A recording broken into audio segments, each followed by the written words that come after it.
Hello and welcome to the latest edition of Diecast Emporium. In today's video, we're going to be checking out two 1/16 scale models from Diecast Masters. These are the Caterpillar 297 D2 skid steer loader and the Cat 297 D2 skid steer loader. Now, both of these models, as I mentioned, are in the large 1/16 scale, so they are truly massive, so you're going to need a lot of space in the display cabinet for these. And they each come with 4 unique attachments. Now, both of these have the same 4 attachments, and they are interchangeable, so you can use them on the same models. They are the same attachments, and they are very cool. So before we look at the models, let's check out the boxes, because they are a new form of box that we really haven't seen before. Here it is. It's got really cool background, kind of dirt pile look to it. Your attachments will come over here, your model, obviously front and center.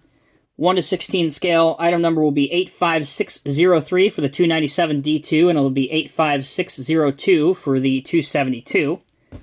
The packaging is identical, other than the 297 will have a picture of, well, the 297 here with its attachments, and the 272 will have a picture of the 272 with its attachments here, and each model will have its corresponding real machine specifications here.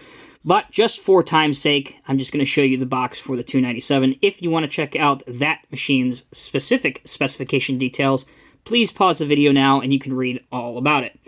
Now, the attachments are a standard bucket, a pallet fork here, a really cool sweeper or brush, and an auger mechanism. And we'll take a look at each of those in just a moment. There is the packaging.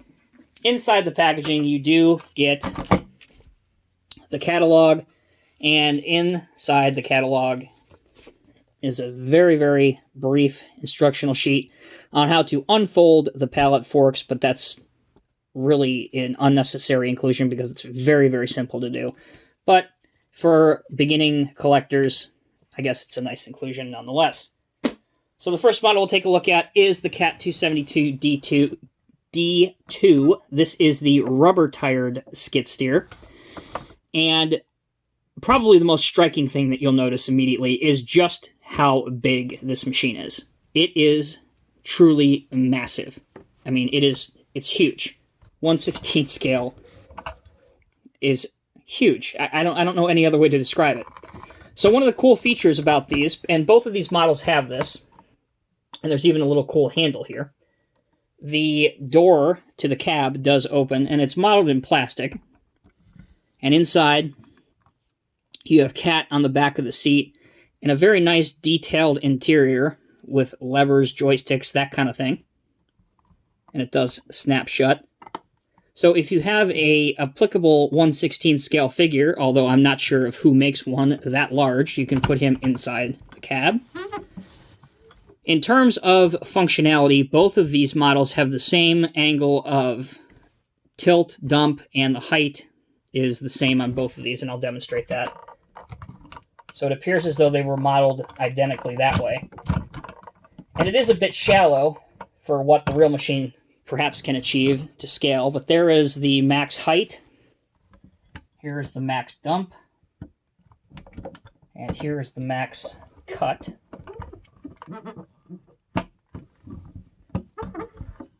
But as far as I'm concerned, personally, I think that all of the poses that you would want to replicate based on what the real machine can do in terms of what you would want in a display cabinet or on the display shelf, they've really nailed it. It's fine as far as I'm concerned, because you can model all of that stuff just fine. As for some of the smaller details, here you have a Cat logo, which looks great. You have some nice striping here. All of the decal application work, and perhaps it just looks that much better because it's in a much larger scale, but it really looks crisp and finished very well. If we look inside the wheel hubs, you can see that all of the lug nuts have bolt detailing on it. On the back, Cat lights here. There's even 2 warning graphics or stickers there for the tie-down points. Speaking of which, those are even drilled through on the back of the casting. Coming over here, you have another warning label right here, up here as well. Overall, beautifully well executed with some nice lights up here as well.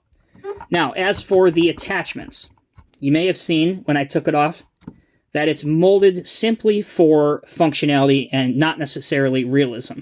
But that's okay, and here's why. This is not a plastic piece like you would expect most of the quick couplers or attachments to be on models. This is actually a pretty heavy-duty metal piece.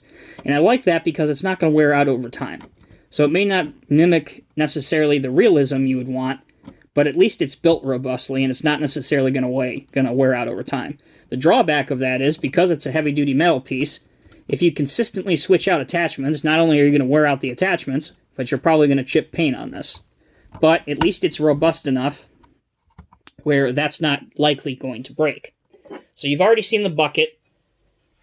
Here is the pallet forks. And again, I can't emphasize this enough.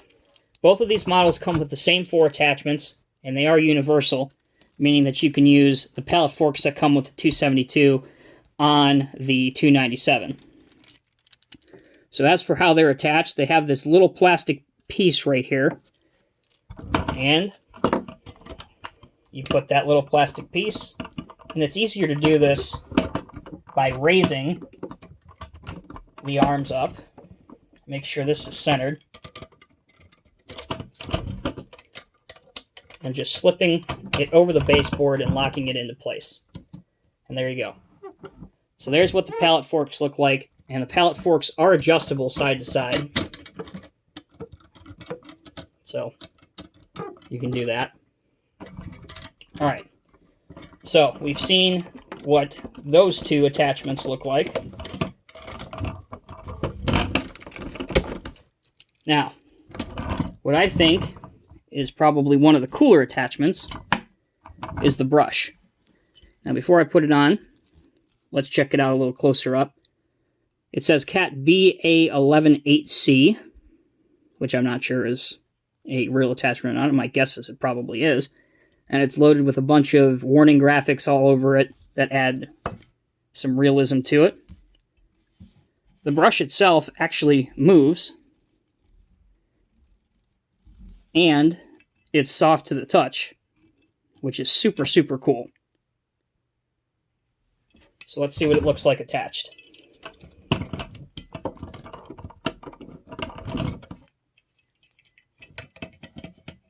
Again, put this on, slip it over the back. And it can be a bit fiddly at first to get some of these heavier attachments on. But once you get them on, they do stay on. And you just have to be careful.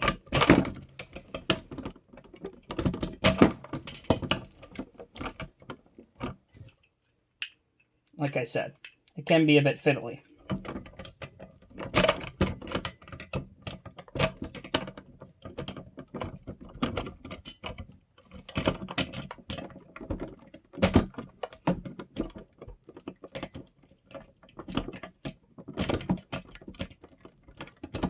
Alright, so I'm going to work on getting this brush on here in a minute.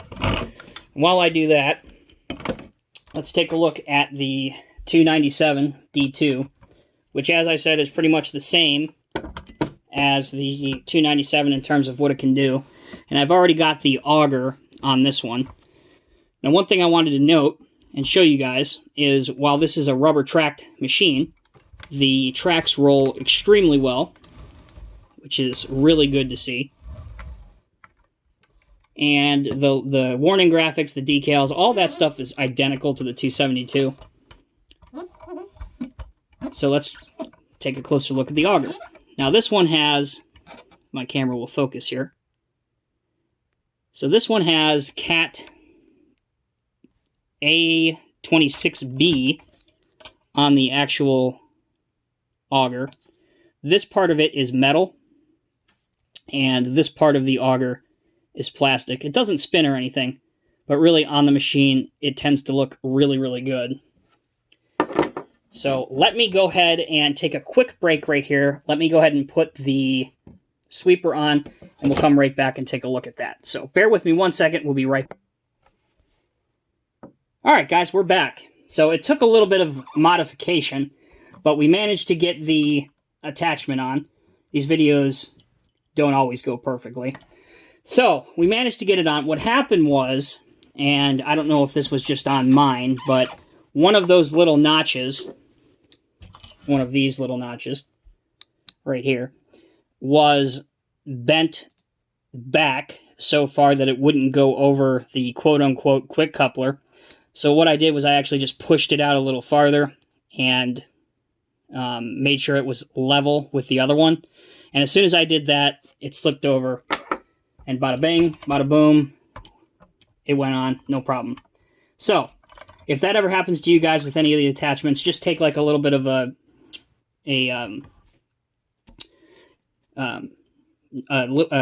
knife and just bend the plastic piece back just a little bit, and make sure it's lined up perfectly with the other one. Then try and put it over, and it went on no problem. So, anyway, 297D2. There is the sweeper or the brush attachment, and it does rotate up and down. And as I said, the brush does move when you push the machine along, and it really just looks awesome. So overall, the 297D2 and the 272D2 skid steers by Diecast Masters in the larger 1/16 scale are really two exceptional models, especially if you're looking for larger models of smaller equipment where you can get a lot more detail. Really, the option to have all of these extra attachments just adds to these two models. They're certainly attention getters if you want to put these things on your desk. Perhaps if you have these pieces of equipment at your landscaping company or something like that. They're definitely attention getters. There's no question about that. If you guys have any other comments or questions, please leave them down in the comment section below. Until next time, take care, be safe. We'll see you in the next video.